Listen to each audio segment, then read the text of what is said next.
they're not talking about a trade war, they're talking about annexation in addition to a trade war. So I just picked one comment. I did not expect so many people to see that video. Truly, honestly, that's a lot and it's still growing.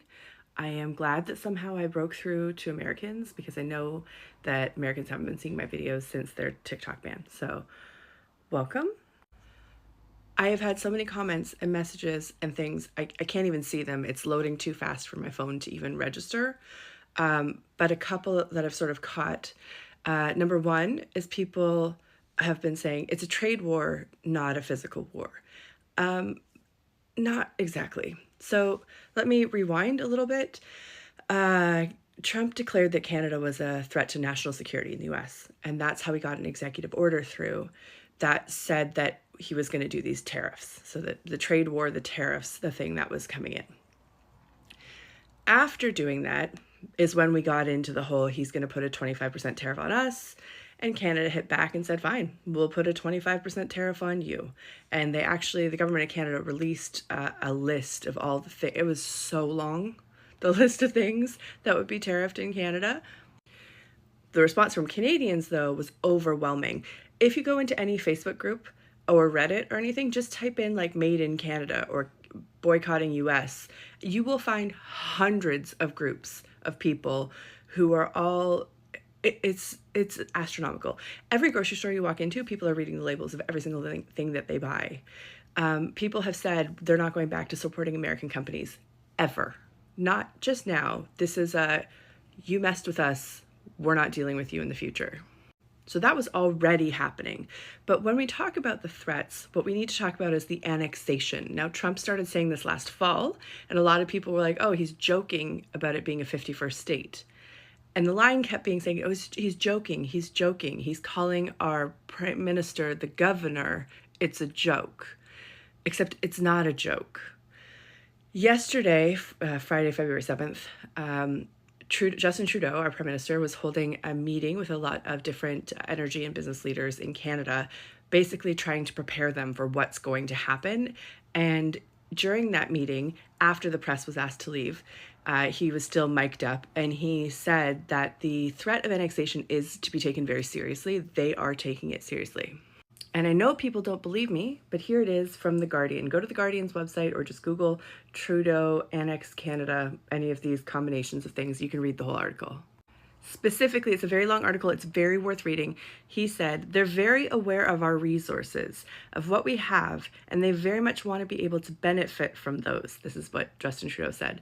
But Mr. Trump has it in mind that one of the easiest ways of doing that is absorbing our country.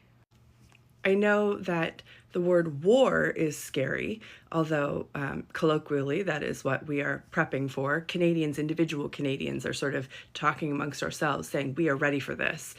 The country itself has not said that they're mobilizing military, creating a war, because international incident would play out. But to say that the threat of annexation is being taken very seriously, to be having these talks, to be making international trade agreements, to be going to Europe and talking to people there, this is very, very serious.